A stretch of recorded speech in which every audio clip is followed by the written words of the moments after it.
voy a ir empezando. Venga, pues vamos allá. Bueno, pues buenas tardes. El objetivo de la sesión de hoy es hablaros de Big Data e inteligencia artificial. En primer lugar, de una forma general para entender qué quieren decir estas tecnologías y a continuación para saber cómo podemos aplicarlo tanto desde un punto de vista teórico como desde un punto de vista práctico al mundo del marketing y de las ventas. Para ello, voy a ir a través de esta presentación, que ahora a continuación vais a ver, y una vez que finalice la presentación es cuando, como os decía antes, entraremos en la ronda de preguntas.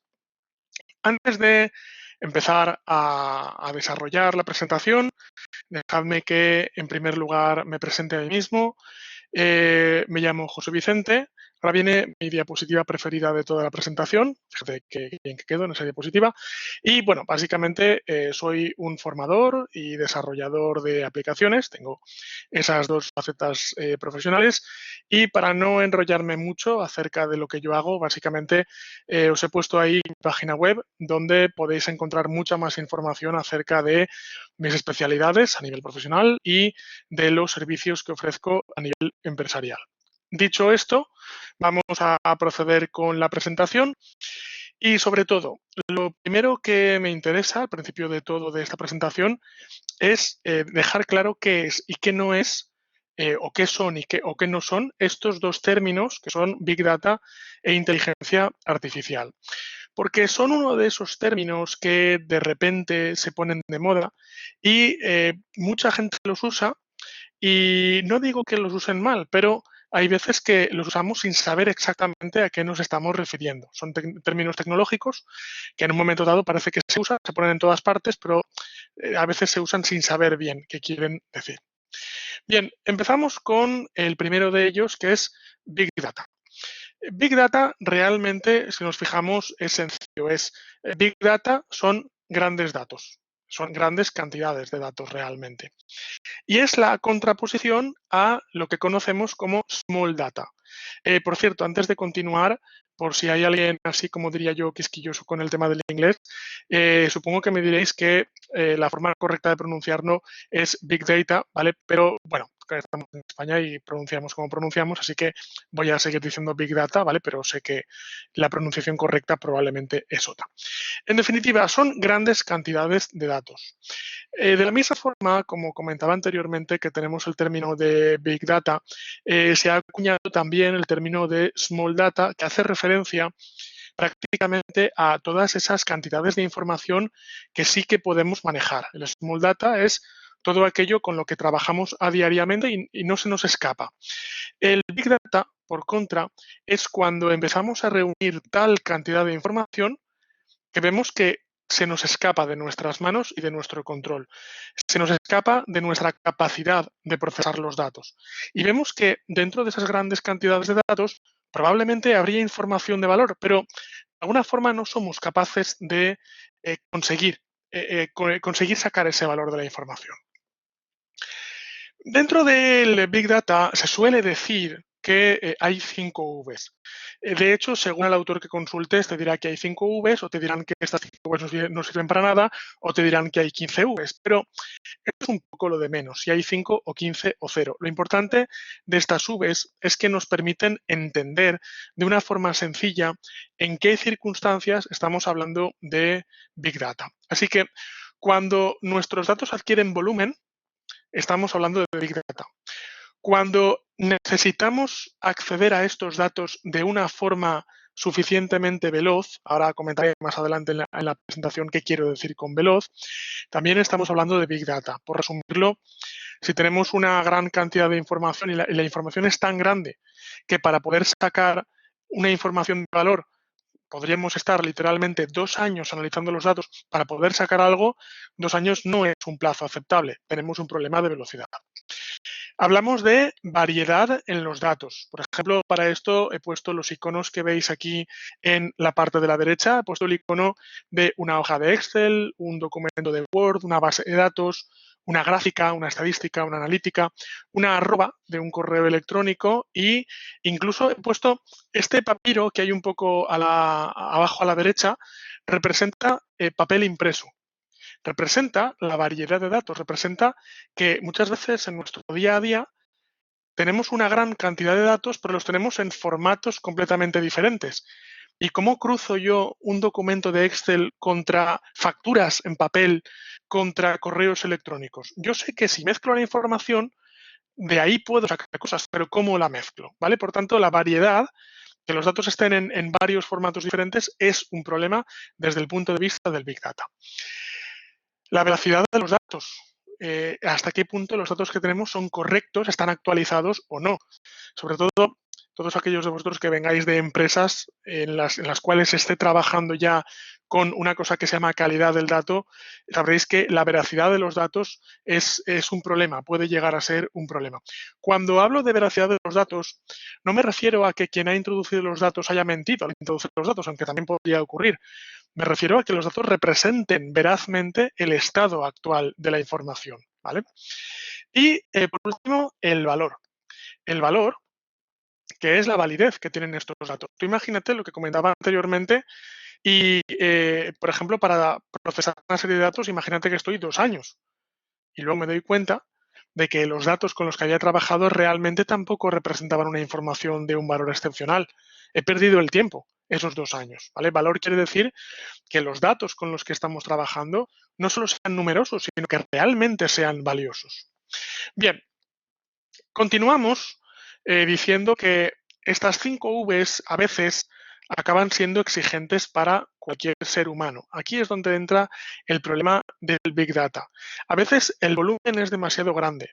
A veces la velocidad exigible es demasiado rápida para un ser humano. A veces la variedad es demasiado compleja para que una persona pueda transformar toda esa información y unificarla. Ahora a continuación explicaré que en cualquier proyecto de Big Data el primer paso suele ser unificar la información a un formato, el que quieras, pero a un formato que sea comparable entre sí.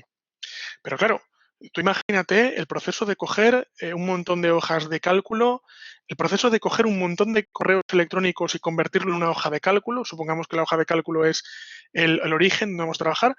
Imagínate que tenemos que escanear miles de facturas para procesarlas, hacer un reconocimiento de qué texto hay en esa factura y al final meterlo en la hoja de cálculo. Es factible, pero ¿cuánto puede costar eso? ¿Cuánto en tiempo?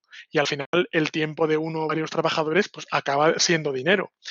El problema del Big Data es este, y es qué es lo que ocurre cuando tenemos mucha información. Sabemos que dentro de esa información hay conclusiones que podemos sacar que nos pueden permitir a hacer mejor nuestro negocio, pero sabemos que esa información está de una forma tan enmarañada que nos va a costar mucho sacar algo de valor de esa información, como seres humanos. Ahora bien, la idea del Big Data es que las máquinas nos pueden ayudar a procesar esa información. La idea, la moraleja, es que todo eso que es demasiado o puede ser demasiado para un ser humano, quizás una máquina lo puede procesar de una forma más rápida y más sencilla. Parte de eso es de lo que trata la presentación de la cual vengo a hablaros hoy. Vamos a continuar. Como os decía anteriormente, el primer paso consiste en la unificación de la información. En cualquier proyecto de Big Data, lo primero que tenemos que hacer es decidir cuál va a ser el formato raíz con el cual vamos a trabajar y a partir de ahí vamos a poner sobre la mesa unas tecnologías. Por ejemplo, en un proyecto podemos tener hojas de cálculo, en Excel para entendernos. Podemos tener archivos de procesamiento de textos, Word, también para entendernos. Podemos tener gráficas, estadísticas. Podemos tener documentos escritos, como os comentaba anteriormente.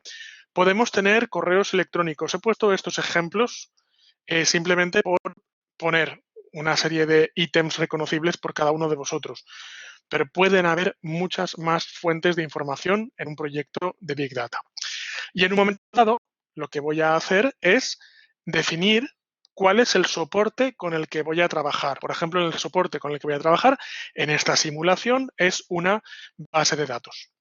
A continuación, lo que tengo que hacer es asegurarme que convierto cada uno de los formatos en un formato estándar. En este caso he puesto una base de datos. Puede ser un archivo de Excel, puede ser documentos de Word, no es muy común, pero como poder ser, teóricamente puede ser. Lo importante, o sea, en este primer paso no vengo a deciros que el primer paso es meterlo todo en una base de datos, sino el primer paso es unificarlo. La unificación es necesaria para luego poder empezar a cruzar la información entre sí.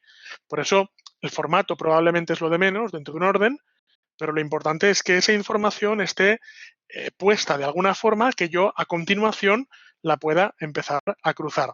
De esto que acabo de comentar, que es los formatos de la información, supongo que ahora luego tendréis dudas, pero como digo, ahora luego vamos a pasar a la ronda de preguntas. Bien, continúo diciendo o presentando qué es esto de la inteligencia artificial. La inteligencia artificial se une al Big Data en el momento en el que hemos hablado de que el volumen de información es demasiado grande para que un ser humano lo pueda procesar eficientemente. Ahí es donde el ser humano requiere de la asistencia de una máquina. Pero el problema, las máquinas son tontas mayormente.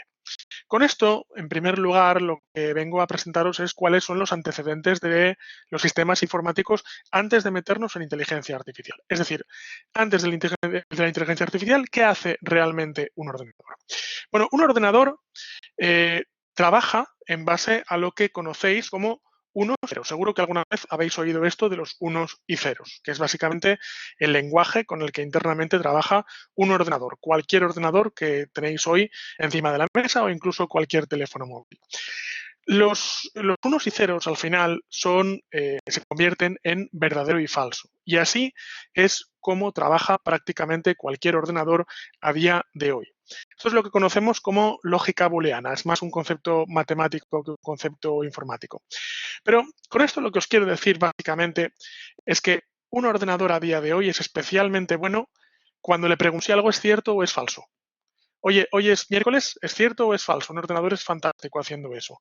O, por ejemplo, un ordenador básicamente es una calculadora, pero a lo bestia. Entonces, si tú le preguntas a un ordenador que te sume toda una fila de columnas, el ordenador te lo hace sin ningún problema. Ahora, si tú le preguntas a un ordenador que te diferencia entre el bien y el mal, ahí es donde pillas bastante un ordenador. O, por ejemplo, aplicaciones tan sencillas como, por ejemplo, presentarle una foto a un ordenador y decirle, ¿quién es esta persona? El ordenador de repente ahí falla. Porque ahora os contaré esto en las siguientes diapositivas, algo en lo que el ser humano es muy bueno, que es reconociendo patrones, justamente la máquina es muy mala. Pero, sin embargo, algo en lo que el ser humano es muy malo, que es calcular, la máquina es muy buena. Con esto vais a ver que a continuación os voy a presentar el concepto de que la inteligencia artificial no está para reemplazar al ser humano, sino que la inteligencia artificial está para donde el ser humano no llega y el ser humano está para llegar donde la informática no llega. Bien, vamos a continuar. La informática actual, por último, dentro de esta diapositiva, es propensa hacia la ejecución secuencial. Esta es también una limitación y es que la inteligencia artificial, por una cuestión de biodiseño, que ahora a continuación os presentaré, intenta imitar al cerebro humano, al cerebro animal en todo caso. En el cerebro animal, en todo momento, un montón de cosas pasando a la vez. Sin embargo, en la informática tradicional no funcionamos así. Funcionamos que primero se hace esto, y luego se hace esto otro, y luego se hace esto otro. ¿Qué os quiero decir con esto? Pues lo que os quiero decir es que la informática tradicional, a día de hoy, no está nada enfocada a pensar cómo piensa realmente un ser humano. ¿Cómo podemos hablar de inteligencia artificial si los sistemas que tenemos, tanto a nivel de hardware como de software, no piensan como realmente, no funcionan, como realmente funciona un cerebro humano? Dicho esto, vamos a hablar de la inteligencia artificial. La inteligencia artificial surge como una forma de superar estas limitaciones que os acabo de decir. Y una forma de superar las limitaciones que tiene el ser humano es mediante un conjunto de técnicas llamadas biodiseño. El biodiseño no es únicamente aplicable a inteligencia artificial, se aplica a un montón de cosas y de hecho hay autores, artistas, ingenieros que desde hace siglos aplican esto. Leonardo da Vinci era, por ejemplo, uno de los pioneros del biodiseño, que es básicamente fíjate cómo funciona la naturaleza y para qué vas a crear tú algo que probablemente falle cuando te puedes fijar te puedes fijar en cómo la naturaleza ha resuelto ese problema. ¿La naturaleza cómo ha resuelto ese problema? Pues probablemente porque durante milenios o quizás millones de años la naturaleza ha tenido tiempo de ir probando variaciones y al final han sobrevivido las mejores variaciones y no han sobrevivido las peores variaciones. La idea es aprovecha ese trabajo que ha hecho la naturaleza, aprovéchalo y parte desde esas soluciones. La inteligencia artificial no es más que un ejemplo de biodiseño. La idea es, vamos a fijarnos cómo funciona el cerebro de un animal, digo un ser humano, pero también a veces nos podemos fijar en el cerebro de otros animales, y si el cerebro del ser humano, por ejemplo, cualquier animal, ha llegado hasta este punto y funciona de esta forma, es porque a lo largo de los siglos o milenios, o se está nublando por lo que estoy viendo, la idea es que la naturaleza ha llegado a esa conclusión, ha descartado otras soluciones que no eran tan buenas y ha llegado a la solución con la que actualmente, digamos, funcionamos. ¿Por qué no imitar eso? ¿Por qué no imitar eso? Porque está funcionando, de hecho. Bien, pues la idea es la siguiente. Aparece un concepto. Voy a ver cómo se me ve en el vídeo, si me ve guapo. Parece que sí, todavía sí. Bien. Entonces, la idea es utilizar un sistema de procesamiento que es la computación neuronal.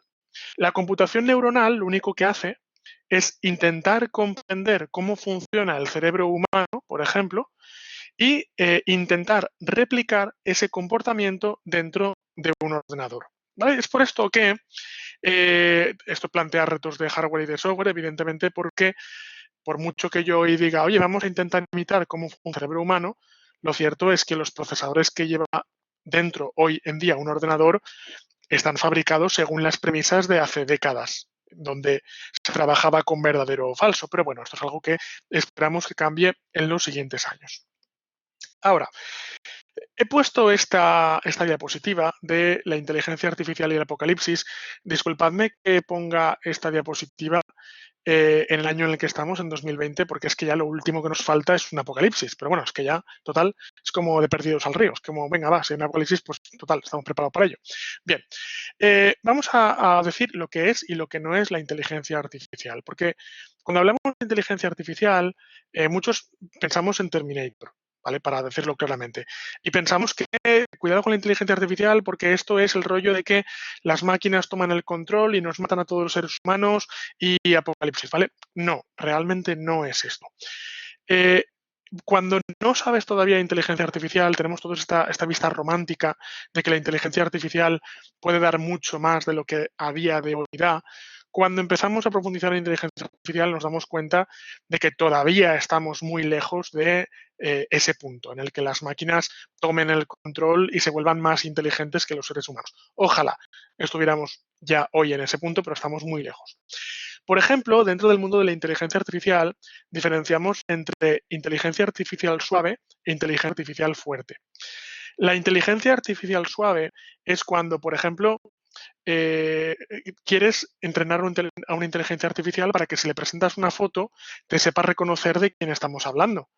Entonces, claro, cuando no estás todavía metido en el campo de inteligencia artificial, tú piensas que para hacer eso hay que programar una inteligencia artificial que sea consciente, que diferencie entre el bien y el mal y que sea tan inteligente como un ser humano. Cuando empiezas a trabajar sobre ello, dices, vamos a ver, si es que si yo lo único que quiero es una inteligencia artificial que me diferencie en una foto de qué persona estamos hablando, solo quiero eso. Es una aplicación muy concreta. Es lo que hablamos de inteligencia artificial suave. También, según el autor, conocemos a esto como inteligencia artificial estrecha. Quiere decir que solo resuelve un problema muy concreto. Y el 95% de las inteligencias artificiales que encontramos hoy son de tipo estrecho. Son inteligencias artificiales que resuelven un problema muy concreto y no resuelven ningún otro problema que no se les pida. Y luego también existe el concepto de inteligencia artificial fuerte o inteligencia artificial amplia, que es una inteligencia que tú programas para que tenga un concepto bastante amplio de diferentes ámbitos, porque realmente no necesitas para resolver un problema. Aquí caen ese tipo de inteligencias en las que, por ejemplo, queremos que simule de la forma más precisa posible una mente humana. ¿Por qué? Para investigación, por ejemplo. ¿Vale? Entonces, a partir de aquí, otra cosa que quiero deciros, yo creo que más o menos todo el mundo habéis visto Terminator, la película de Terminator, y si no la habéis visto, pues habéis tenido 30 años para hacerlo. O sea que no os quiero spoilear nada, pero básicamente en la película de Terminator encienden una inteligencia artificial, automáticamente le dan el control de todas las armas nucleares y la inteligencia artificial llega a la conclusión de que debe matar a todos los seres humanos. Claro, cualquier persona que trabaja en inteligencia artificial sabe que la película está muy bien, todos somos fans de Terminator, pero es un planteamiento absurdo. Es decir, tú no a una inteligencia artificial que previamente tú no hayas entrenado, tú pones al control de las armas nucleares. Eso básicamente en inteligencia artificial es algo así como poner a un bebé enfrente del botón nuclear. Es un absurdo. O sea, tú nunca pondrías a un bebé al control de un botón nuclear. Tú pones a alguien que esté formado, a alguien que te aseguras que tiene un cierto estado mental, a alguien que cumple unas órdenes. Con la inteligencia artificial ocurre lo mismo. Todos tenemos esa visión romántica de que desarrollas una inteligencia artificial, la enchufas y a ver qué pasa. No. Lo primero que hacemos con una inteligencia, al igual que hacemos con un niño, es entrenarlo, es educarlo. En inteligencia artificial nada ocurre solo. O sea, todo ocurre después de que tú has entrenado mediante ese proceso llamado machine learning a la máquina. Y puede llegar un momento en el que la máquina, después de haber realizado ese entrenamiento asistido, empiece un entrenamiento autónomo. Es decir, la máquina aprende sola. Esto de la máquina aprende sola yo sé que nos da mucho miedo, pero cuando una máquina aprende sola, generalmente hay un ser humano al lado viendo cómo aprende. Es como cuando un niño aprende solo. El niño aprende solo, pero suele haber un adulto ahí al lado viendo que está aprendiendo. ¿Por qué? Pues porque el niño se puede equivocar. Tiene que haber un adulto al lado diciendo, no hagas eso. Pues con la máquina ocurre igual. Con la máquina, aunque llegue un momento en el que la máquina empiece a aprender autónomamente, siempre hay un adulto, digamos, un humano al lado viendo lo que está haciendo. Pero todos conocemos ejemplos, porque los hemos oído por ahí probablemente, de inteligencias artificiales, por ejemplo la de Facebook, que en un momento dado empezaron a desarrollar un lenguaje que el ser humano no entendía y automáticamente las apagaron. ¿Por qué? Porque en el momento en el que un ser humano pierde control de esa inteligencia artificial, automáticamente la apaga. Entonces, lo primero que quiero hacer es desmitificar y decir que el caso de la película Terminator sería muy poco creíble, o al menos si alguien hiciera eso, pues claro, que la inteligencia artificial te tome el control y te bombardee es lo mínimo que te puede pasar. En fin. A partir de ahí empiezan a aparecer otra serie de conceptos como el mensaje profundo, que es una vez más otro concepto que se extrae de cómo funcionamos los seres humanos y se intenta aplicar a cómo funcionan las máquinas. Bien, en el paso 2 de Big Data es cuando de lo que se trata es de reconocer patrones. ¿Por qué os he contado todo este rollo de la inteligencia artificial? Por una razón muy sencilla. Y es que muchas veces necesitamos la inteligencia artificial para que nos ayude a trabajar con todos aquellos datos que tenemos dentro de un sistema de Big Data. Yo os pregunto, respondedme por chat. eh, ¿Qué estáis viendo en la pantalla? ¿Qué veis en mi presentación? ¿Qué veis? ¿Qué me decís? A ver. No hace falta que levantéis la mano. Responded directamente en el chat. Hablad directamente en el chat. ¿Vale? Paloma dice frambuesas. Ok, ¿alguien más? Bueno, sí, la mitad de la diapositiva se ve bien. Frente, vamos a asumir que os estoy preguntando acerca de la mitad izquierda de la diapositiva. ¿Vale? Son frambuesas. La otra está pixelada, sí, lo sé. Olvidaros de momento de la otra. Ahora vamos. Bueno, yo esperaba, digo, a ver si alguien se equivoca. Y digo, a ver si alguien me dice moras o me dice fresas, ¿vale? Pero efectivamente habéis dicho correctamente frambuesas. La idea es, como seres humanos, os cuesta nada de esfuerzo ver una imagen y reconocer lo que hay en esa imagen. Eso es lo que se llama reconocimiento de patrones. Os puede parecer un absurdo, pero el reconocimiento de patrones es algo que los seres humanos hacemos perfectamente bien desde que nacemos, sin esfuerzo, y es algo que a las máquinas les cuesta una barbaridad. Por ejemplo, os he querido poner la imagen de la derecha representando qué es realmente un ordenador. Un ordenador no ve frambuesas, un ordenador ve píxeles. Os he representado eso como si fuera un zoom a lo que ve por dentro el ordenador. Entonces, nosotros realmente como seres humanos también vemos píxeles, también vemos puntos de color, pero nuestro cerebro está muy bien preparado para que cuando esos puntos de color llegan adentro de nuestra cabeza, sabemos transformarlos, compararlos con otras cosas que ya conocemos y decir esto se parece a las frambuesas que me he comido hace poco, con lo cual tienen que ser frambuesas. Un ordenador no tiene esa capacidad de reconocimiento de patrones, no tiene esa capacidad de tener una memoria anterior que diga, espera que esto se parece a frambuesas.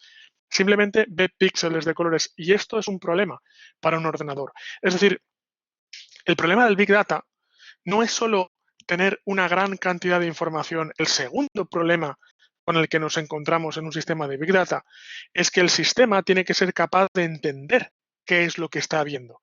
Y el entendimiento precisamente es algo en el cual los seres humanos destacamos, pero las máquinas no precisamente. Os he contado todo el rollo de la inteligencia artificial para deciros que este es el punto en el que la inteligencia artificial se suele aplicar al Big Data. Cuando tienes un montón de datos, pero necesitas algo que mínimamente sea capaz de interpretar qué datos que estamos trabajando, ahí es donde la inteligencia artificial ayuda al Big Data. Por una razón muy sencilla, y es que yo os he preguntado qué veíais en la foto. Ahora yo os digo, ahora nombradme a todas las personas que veis en esta foto, o nombradme todas las cosas que veis en esta foto. Ese es el problema, ¿vale? Es decir, recuperamos lo de antes. El ser humano es muy bueno viendo patrones, la máquina es muy mala viendo patrones, pero el ser humano se vuelve ineficiente cuando tiene que trabajar con grandes cantidades de información.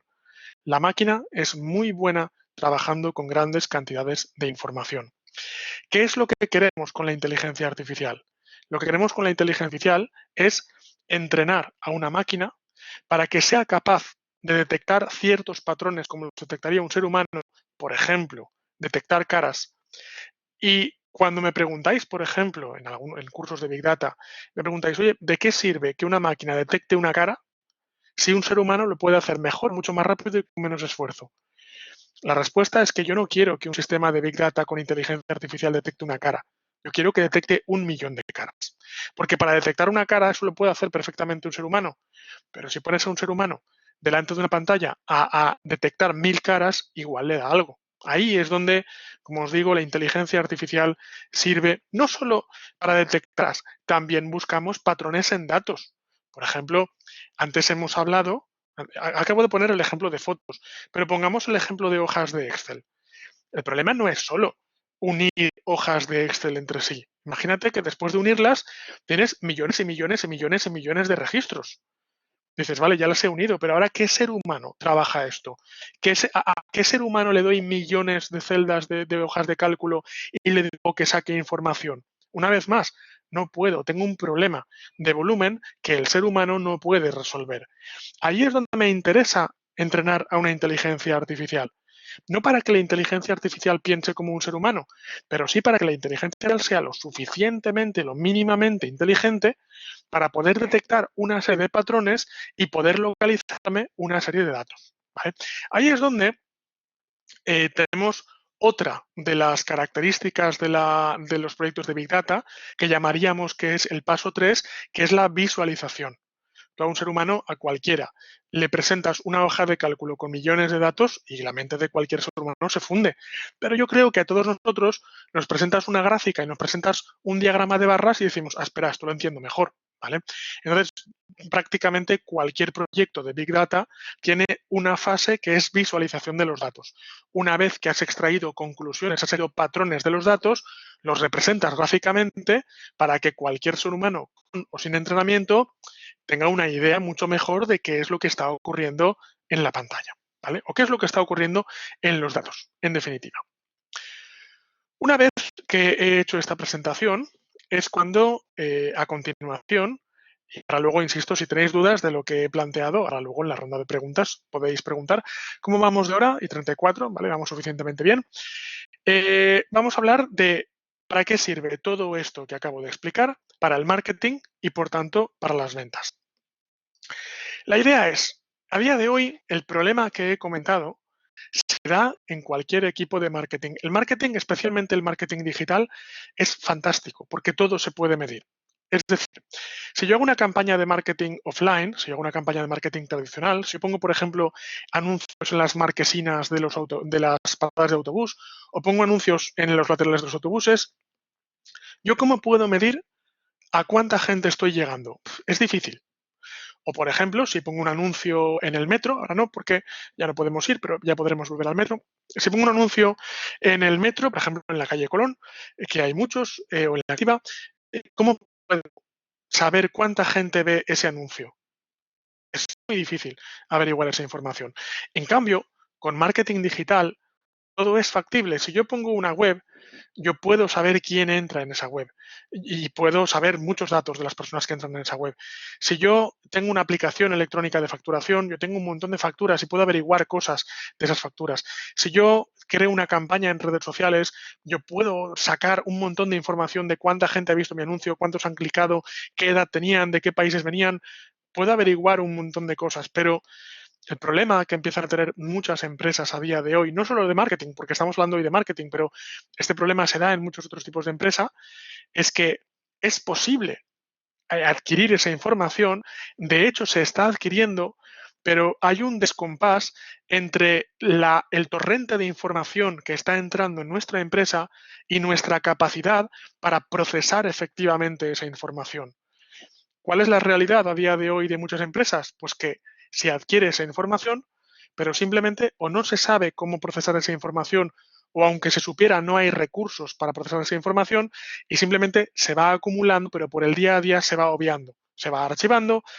Pensamos que un día de estos cuando podamos ya cogeremos información, pero al final los días, las semanas, los meses pasan y no hemos sacado información de valor de esa información. ¿Vale? No hemos sacado nada concreto de esa información. En el caso del marketing, tenemos la información de cuánta gente entra, qué páginas ven de nuestro sitio web o cuántos ven nuestro anuncio. Tenemos información de facturación. Podemos ver, en base a la facturación, qué productos están consumiendo más. Hay veces que lanzamos una campaña de marketing y decimos, ¿qué es lo que la gente consumirá más? Cuando realmente ya tenemos una base de datos de cuánto nos han consumido. Sabemos qué clientes tenemos, sabemos, o sea, a veces no hace falta obtener información de fuera, la información ya está dentro de nuestra empresa. Pero es tanta información y está en tantos formatos diferentes que muchas veces o no sabemos cómo procesarla o tenemos, voy a llamarlo vagueza, no es vagueza realmente, es simplemente que la información es como un tsunami que se nos come, ¿vale? Y al final, el día a día hace que nos dedicamos a otras cosas y no nos paramos a averiguar cuál es esta información. ¿Qué encontramos dentro de esa información? Si podemos saber a qué clientes estamos vendiendo, podemos saber según la edad del cliente, según la zona geográfica del cliente, qué productos están comprando más. Cuando hacemos nuevas campañas de marketing, podemos saber mejor cómo segmentar. La segmentación es una de las informaciones de valor que nos dan los proyectos de Big Data. Oye, no pierdas el tiempo vendiéndole este producto a personas de tal edad. ¿No has visto en tu base de datos que ya tienes que no hay nadie de esa edad que te esté comprando? Si estás vendiendo lo mismo, no te esfuerces. Tu experiencia, tu propia experiencia te dice que no está funcionando. O, por ejemplo, si puedes analizar la geografía, de dónde vienen esos clientes, te darás cuenta de que hay zonas donde históricamente nadie te ha comprado. Entramos en el típico debate de nadie me ha comprado en esa zona porque nunca me he publicitado, me he publicitado y nadie aún así me ha comprado, ¿vale? Es un poco la pescadilla que se muerde la cola, ¿vale? Yo estoy hablando en términos muy sencillos y ya sé que luego, evidentemente, la cosa es más compleja, pero lo que quiero decir, lo que quiero aportar en definitiva es que al final el Big Data no anula el criterio humano. Al final el Big Data no existe para decir humano no tienes razón, yo tengo la razón. El Big Data simplemente está para arrojar más información a la toma de decisiones que se hace en cualquier empresa. ¿Vale? Bien, la idea, como veis, por tanto, lo que queremos al final con todo esto es saber procesar la información, extraer patrones. Ahí es donde la inteligencia artificial muchas veces nos puede ayudar, porque todo esto de extraer información es muy bonito hasta que de repente tienes una hoja de Excel con y os lo digo, 1.000.000 de registros. Y dices, vale, ahora quién es el guapo que se mete aquí dentro y se mete aquí a ver intención y a ver qué sacamos de aquí.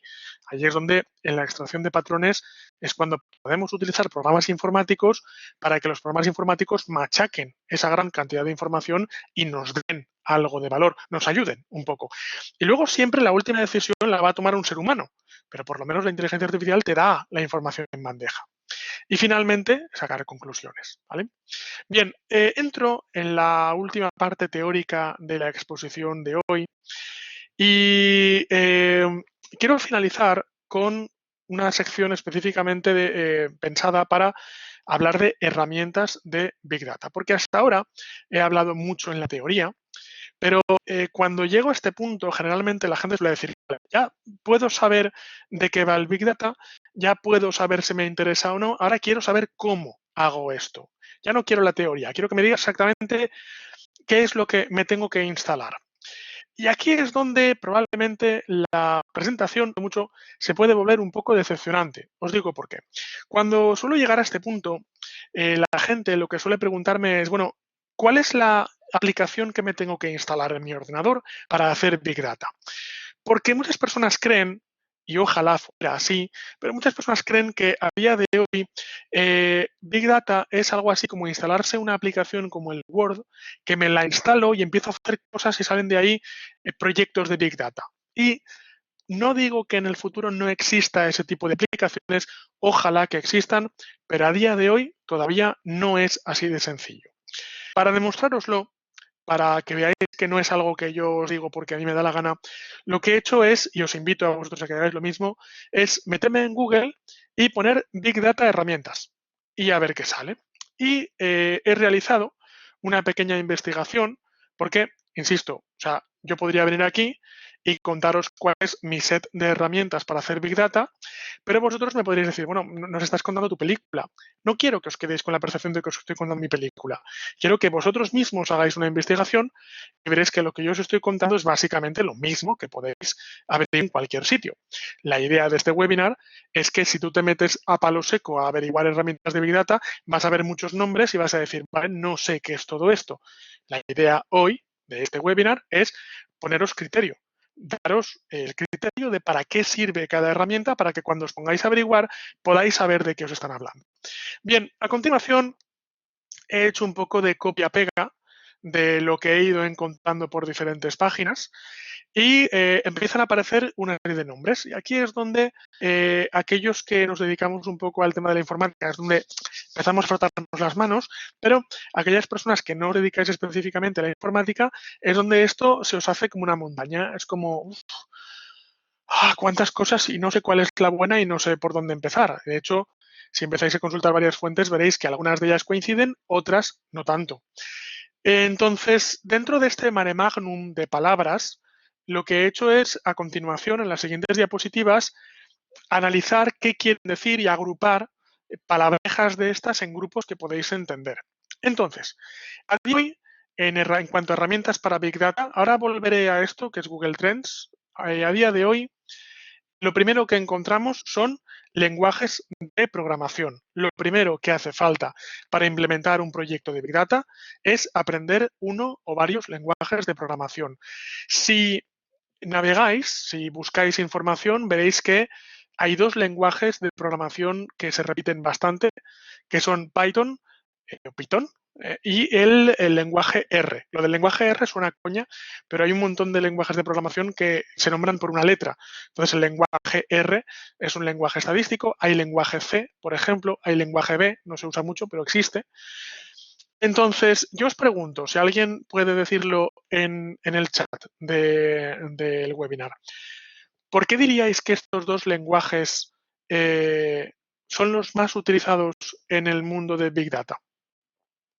Spoiler, no lo vais a adivinar, pero probad. ¿Qué me decís en el le he hecho un ojo al chat? ¿Qué me diréis? ¿Por qué estos lenguajes son los que más se repiten? La respuesta no es lo que acabo de poner en pantalla. Nadie se atreve porque como he dicho que no vais a aceptar, pues claro, la gente dice, mira, para quedar mal no digo nada. ¿Nadie? ¿Alguien?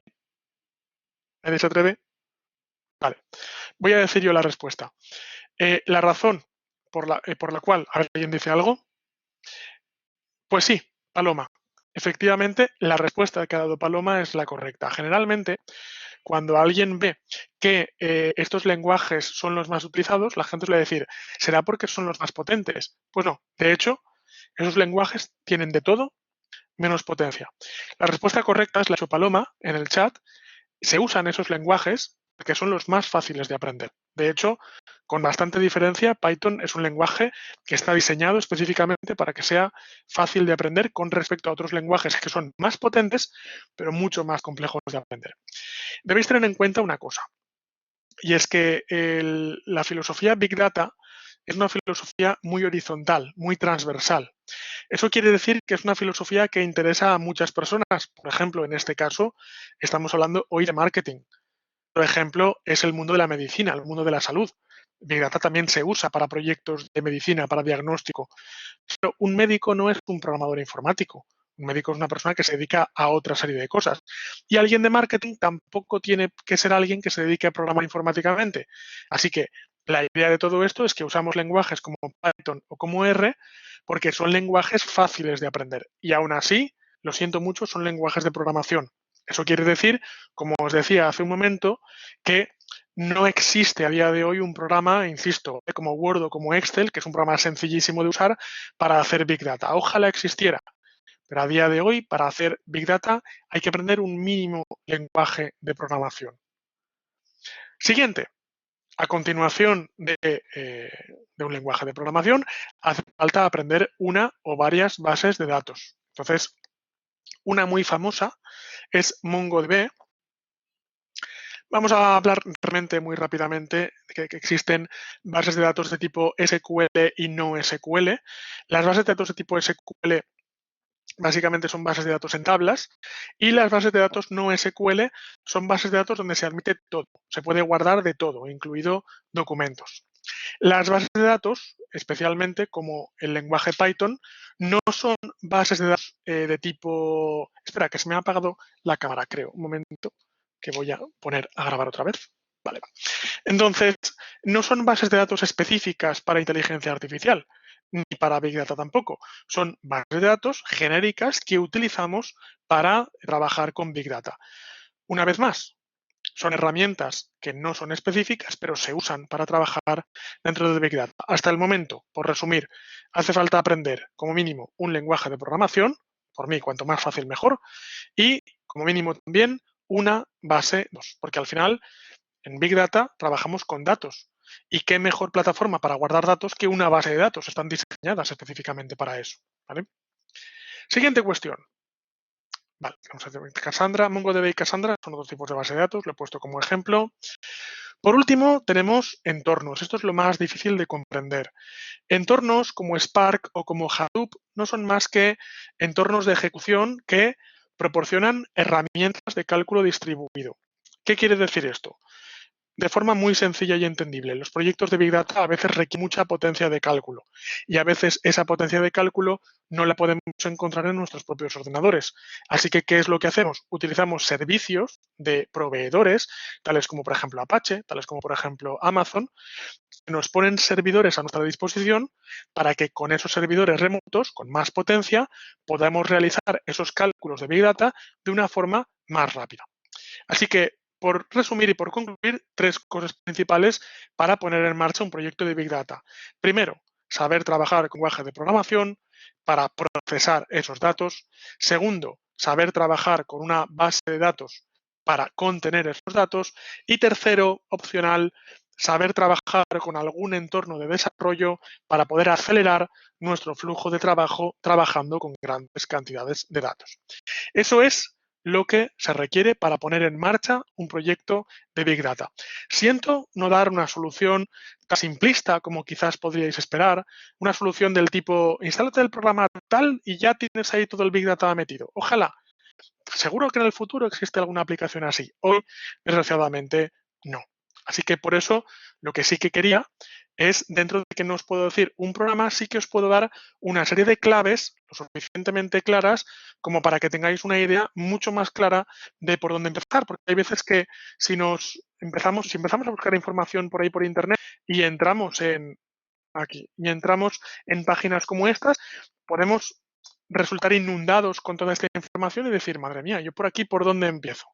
Pues que sepáis que toda esta maraña de palabras realmente es simplificable en tres pilares, que son lenguajes de programación, bases de datos y entornos de desarrollo. Voy finalizando, porque son y 50, finalizó la parte teórica, quiero decir, y entramos dentro de la parte, vamos a ver, dentro de la parte de la ronda de preguntas.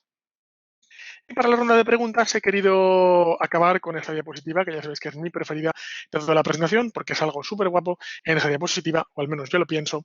Así que a continuación vamos a abrir la ronda de preguntas. A continuación es cuando ahora estoy pendiente del chat y lo que voy a hacer es responder a todas aquellas preguntas acerca de la presentación que he hecho que podáis tener o acerca de cualquier otra cuestión relacionada con Big Data o inteligencia artificial.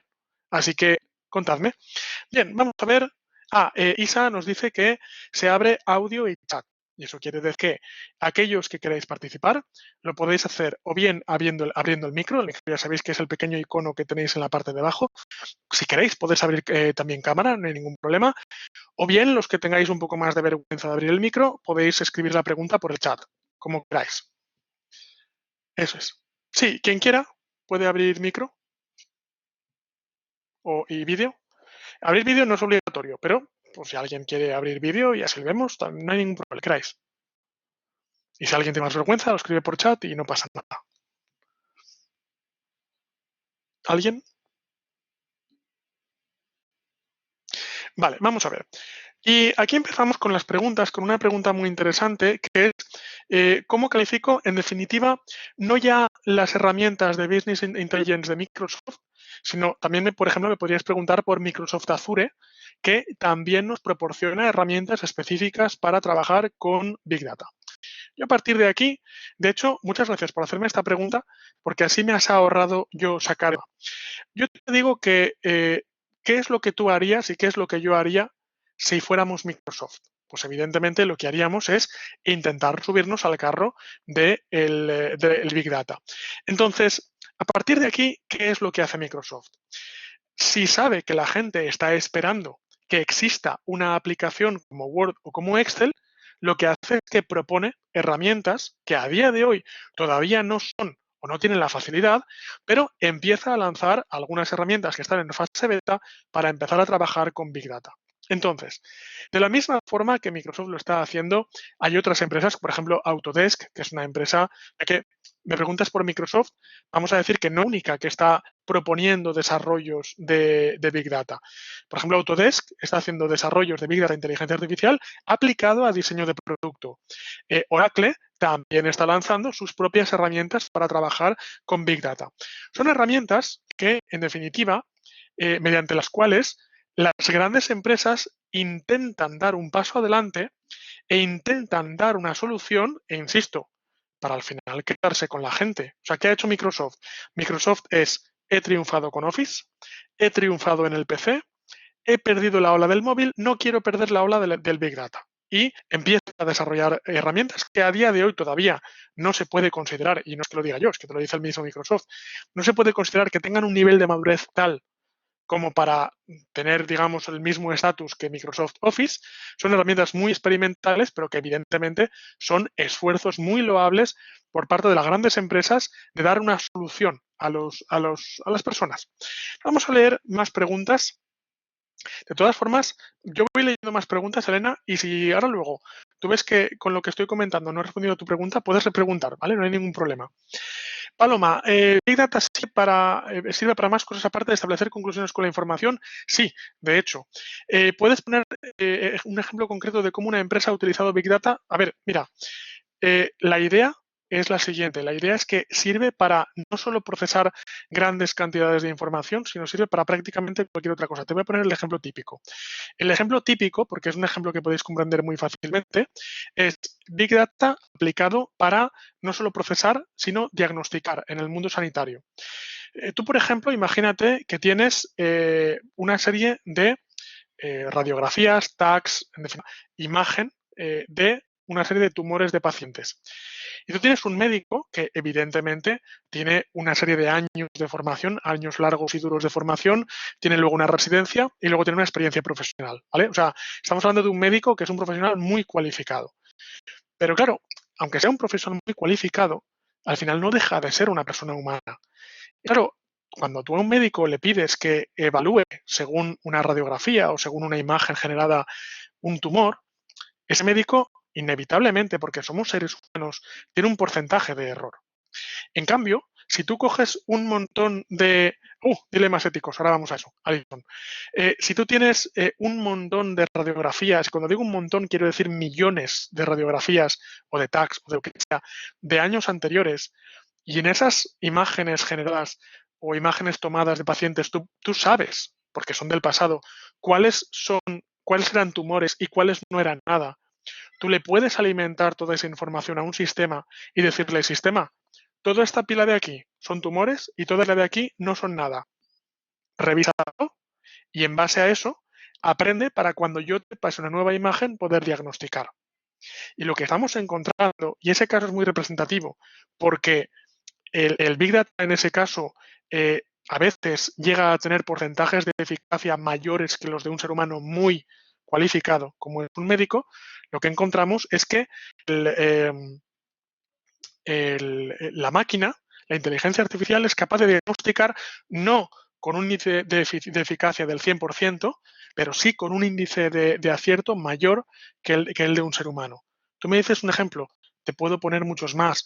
Por ejemplo, en el mundo de la ingeniería civil, también lo que se hace es analizar el tráfico. Ahora se está haciendo, por ejemplo, lo sabéis, que nos están siguiendo a todos, o a una gran mayoría de nosotros, con el móvil para saber por dónde vamos cada uno de nosotros, para estudiar cómo se propaga el coronavirus. Es otro ejemplo de Big Data, no ya solo especialmente para analizar facturas o para analizar clientes, sino, por ejemplo, para analizar recorridos de miles de millones o de miles o de millones de personas. ¿Vale? Hay muchísimos ejemplos de Big Data. Hoy estamos hablando de marketing y de ventas, por eso los ejemplos que había puesto inicialmente iban más orientados a esto, porque no quería abrir tanto el abanico, pero si me preguntáis, hay un montón de campos donde el Big Data se puede aplicar.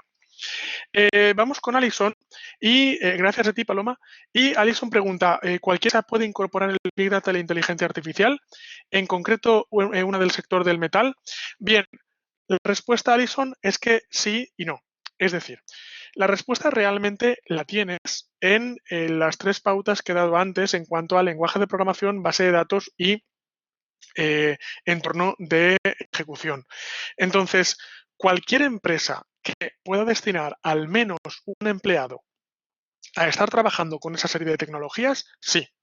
Es decir, a día de hoy, como os decía, y lo repito una vez más para que quede claro ese concepto, no hay una aplicación como Excel que prácticamente cualquier persona sin conocimientos técnicos puede utilizar y puede sacar partido. A día de hoy, desgraciadamente, todavía hace falta que una persona aprenda como mínimo un lenguaje de programación, como mínimo una base de datos y como mínimo un entorno de desarrollo. Siempre que en una empresa, sea del metal o sea de cualquier sector, pueda haber al menos una persona que puedas destinar al tiempo total o a tiempo parcial a esa tarea, en ese caso la respuesta es que sí, puedes empezar a hacer proyectos de Big Data dentro de esa empresa.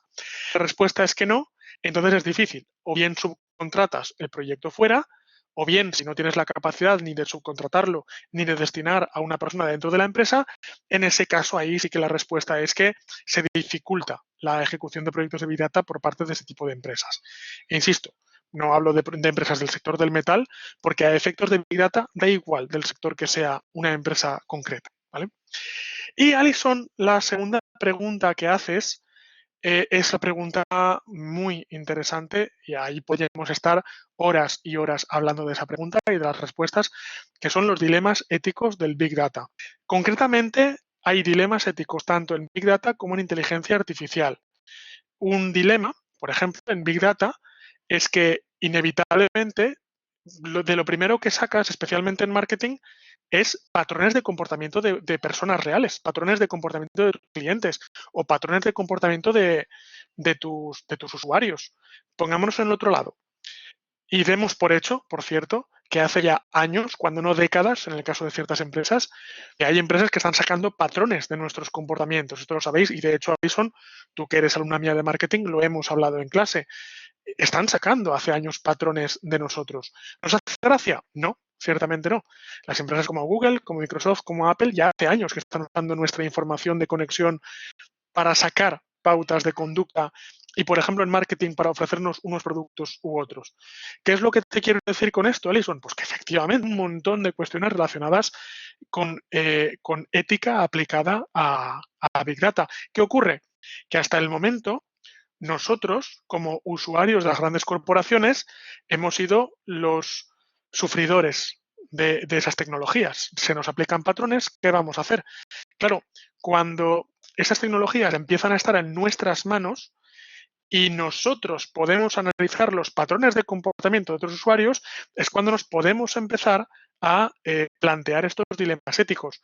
Te voy a plantear un dilema ético muy importante, al menos para mí, que es eh, si una inteligencia artificial puede hacer el trabajo que antes hacía una persona, quiere decir que inevitablemente es posible que la inteligencia artificial quite trabajos humanos. Y eso no nos genera dilemas éticos, nos genera muchos dilemas éticos. Porque más allá del progreso tecnológico y económico de una sociedad, probablemente buscamos el progreso social, el progreso humano. Y podríamos decir que el fin último de la sociedad es buscar la felicidad de los individuos. Y claro, que la inteligencia artificial quite trabajo a un ser humano, eso no conduce a la felicidad, podríamos decir. Pero también hay otra teoría que dice que, bueno, que ese ser humano, que ya no tiene que machacar millones y millones de archivos, porque ahora lo hace una máquina, ese ser humano podría dedicarse a una tarea que solo un ser humano podría hacer. A lo cual vosotros me decís que esa teoría es muy bonita, pero en la práctica no es tan fácil. Entonces, para no enrollarme más, Alison, porque tú ya sabes, porque además, insisto, en la asignatura de marketing hemos hablado en alguna clase de esto y sabes que yo podría estar horas y horas hablando de ética aplicada a Big Data, inteligencia artificial y a tecnología en general. Pero lo que te quiero decir, el resumen de todo esto, es que no soy ajeno a las implicaciones éticas y morales que llevan asociadas la tecnología en general y el Big Data en particular. Y dentro de que no soy ajeno, es algo que me preocupa. O sea, ni soy tecnológico por cuestiones éticas, ni soy pro-tecnológico y no tengo en cuenta la ética, sino que yo soy de la opinión que siempre por encima de las máquinas tiene que estar el bienestar del ser humano y que, por tanto, las máquinas no deben causar el sufrimiento humano, sino que las máquinas deben causar el bienestar. Las máquinas, el objetivo es que ayuden a acabar de implementar el estado del bienestar. ¿Vale? Y no quiero mucho más, para no convertir esto en un debate ético. Más preguntas, más preguntas. Y si no hay más preguntas, empiezo a darle caña al debate ético, también aviso. Bien, Elena dice muchas gracias. ¿Preguntas? ¿Preguntas a alguien? ¿Alguien preguntas?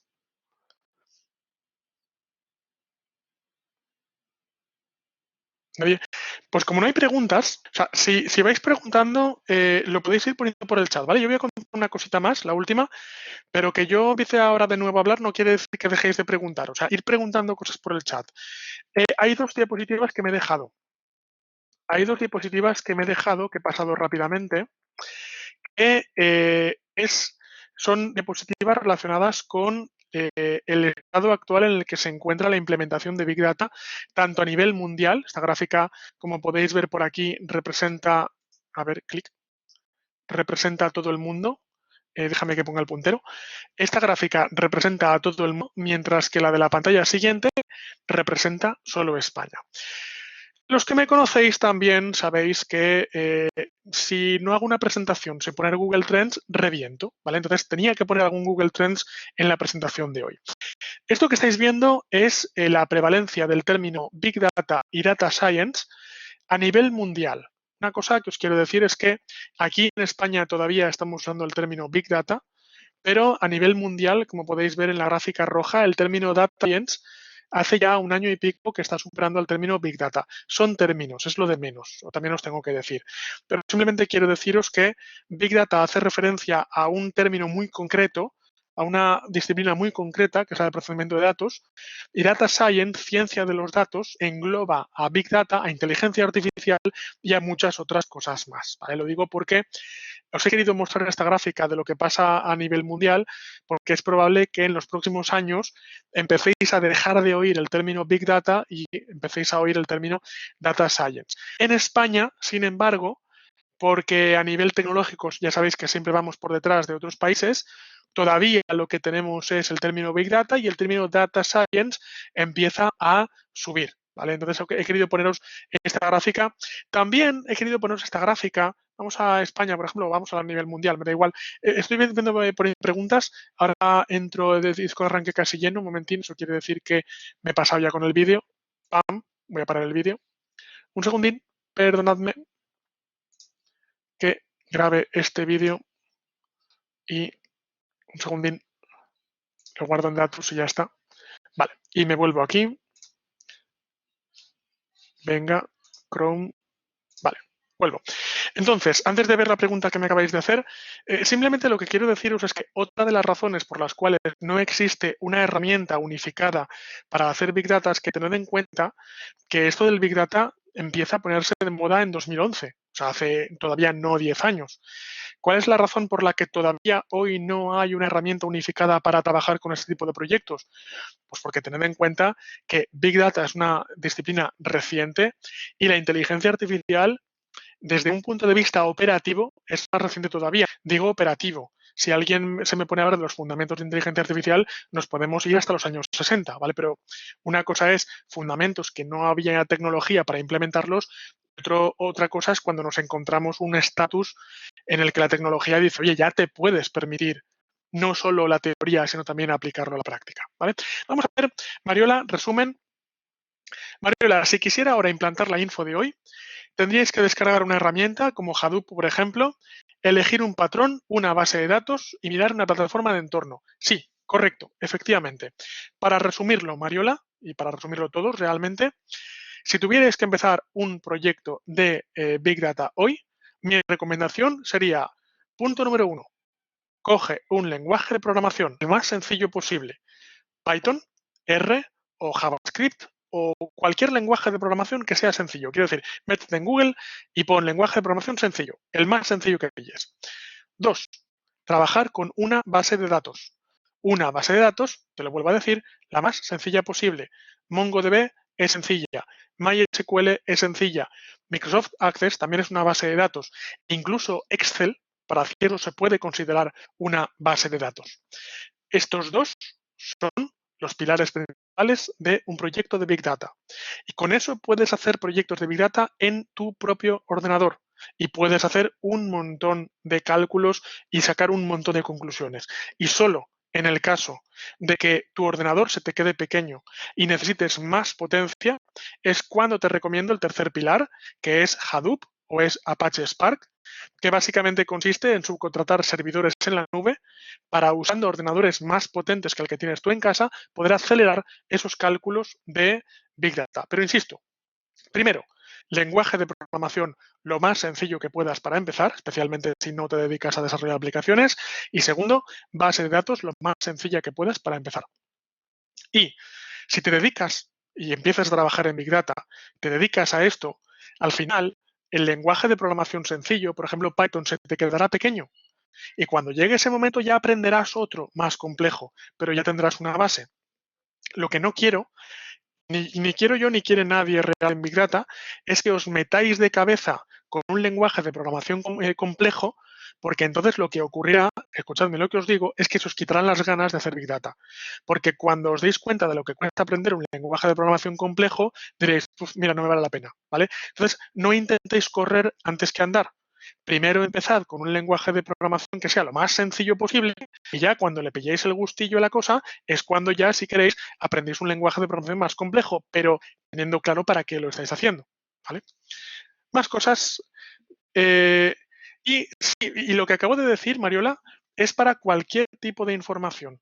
O sea, independientemente de cualquier tipo de caso de Big Data, cualquier tipo de caso de aplicación, vas a necesitar un lenguaje de programación, vas a necesitar una base de datos. Claro, siendo sincero, también te puedo decir que, por ejemplo, cuando he hecho proyectos de Big Data relacionados con el mundo sanitario, por ejemplo, con el mundo dental, es cuando, por ejemplo, en el mundo dental, las radiografías que te hacen de la mandíbula, cuando vas al médico, estas que te enseña el médico, pues tienen un formato que es el formato DICOM. Entonces, claro, no es una imagen JPG, no es una imagen PNG. Quiero decir que cuando entras en un sector concreto, pues probablemente tendrás que aprender las cosas concretas de ese sector. Y te dicen, no sé qué trabajamos con este tipo de imágenes. Y dices, vale, pues espera que me voy a formar para aprender específicamente cómo se trabaja este tipo de imágenes. Y si trabajas con cualquier otro sector, pues evidentemente tendrás que aprender una serie de particularidades de ese sector. Pero a nivel global, a nivel general, esos dos pilares que te he dicho son los comunes a cualquier proyecto de Big Data. O sea, da igual qué proyecto de Big Data hagas, en qué sector vas a tener que trabajar con un lenguaje de programación y con una base de datos. Más preguntas, más cosas. A ti, gracias a ti, Mariola. Mariola, no sé si eres Mariola, mi Mariola, de segundo, o eres otra Mariola, quizás. Ah, vale, hola Mariola, muy buenas. ¿Qué tal? Pues eso, que lo sepas. Más preguntas. Muchas gracias. Gracias a ti. Me alegro de que estés aquí. De hecho, me alegro de que, bueno, como siempre en estos webinars, veo que hay muchos alumnos de los cuales tengo en Capitol, con lo cual quiero daros las gracias por asistir. Y aparte, siempre hacéis que el webinar vaya mejor, así que eso, gracias a los que venís a los webinars. A los que no os conozco también os doy las gracias, pero claro, cuando vienen alumnos míos, pues me hace especial ilusión, evidentemente. ¿Más preguntas? ¿Alguien tiene preguntas antes de cerrar? Voy a poner la última diapositiva de ilusión a cerrar. Y bueno, Isa, yo ya estoy. No sé si queréis comentar algo antes de cerrar, pero bueno, por mi parte, únicamente, Jax, también muchas gracias por venir. No te perdiste el webinar anterior, tampoco te has perdido el de hoy, con lo cual quiero agradecértelo. Y nada, daros las gracias a todos por haber asistido. Un poco por redondear y por acabar, os cuento cuál es el objetivo del webinar de hoy, un poco pretendiendo que el objetivo ojalá que se haya cumplido. El objetivo del webinar de hoy era tomar términos técnicos que se están poniendo de moda, pero que hay muchas personas que desconocen, y hablar con las palabras más claras posibles para que tengáis una idea clara y concreta de qué quieren decir estas tecnologías como Big Data y inteligencia artificial, para que podáis saber que en un momento dado os interesa abrazar estas tecnologías o no. Entonces, el objetivo de hacer este webinar es porque pensamos que estas tecnologías son interesantes desde el punto de vista del marketing, pero vemos que hay mucha confusión, porque la gente dice, sí, todo el mundo habla de Big Data, pero ¿qué es esto del Big Data? Nuestro objetivo precisamente era definiros con palabras lo más claras posibles qué es exactamente esto. Esperamos haberlo conseguido. Esperamos que gracias a este webinar tengáis una idea más clara cuando en televisión hablan de Big Data, inteligencia artificial, pues tengáis una idea más clara de qué es lo que se quiere decir con todas estas tecnologías. Preguntas por aquí. Gracias, Isaína. Alison, tienes una duda, pero no es de Big Data. Vamos a hacer más webinars, efectivamente vamos a hacer más webinars. Si la duda no es especialmente del webinar, se la puedes hacer llegar, Alison, la duda a Isaína o a Rosa, y ellas te podrán atender. Quiero decir, no sé si es una duda informática para mí o si es una duda genérica, no lo sé. Entonces, bueno, Alison, le puedes hacer llegar la duda, como no sé de qué tipo de dudas estamos hablando, evidentemente, le puedes hacer llegar la duda a Isaína. Luego también, Alison, como eres alumna mía, pues o me puedes hacer llegar la duda a mí o mañana por la mañana nos veremos en clase, también me lo puedes preguntar. Quiero decir que depende, si es una duda más genérica de webinars, le puedes preguntar a Isaína. Si es una duda tecnológica más concreta, me la puedes preguntar a mí o por WhatsApp o por correo o por como quieras, ¿vale? Y nada, poco más. despedirme de vosotros, daros las gracias por haber estado esta tarde con nosotros y esperamos veros en próximos webinars. Acordaos que en nuestra página web, en la parte superior, tenéis la entrada. Vamos a verla. Si entro en nuestra web,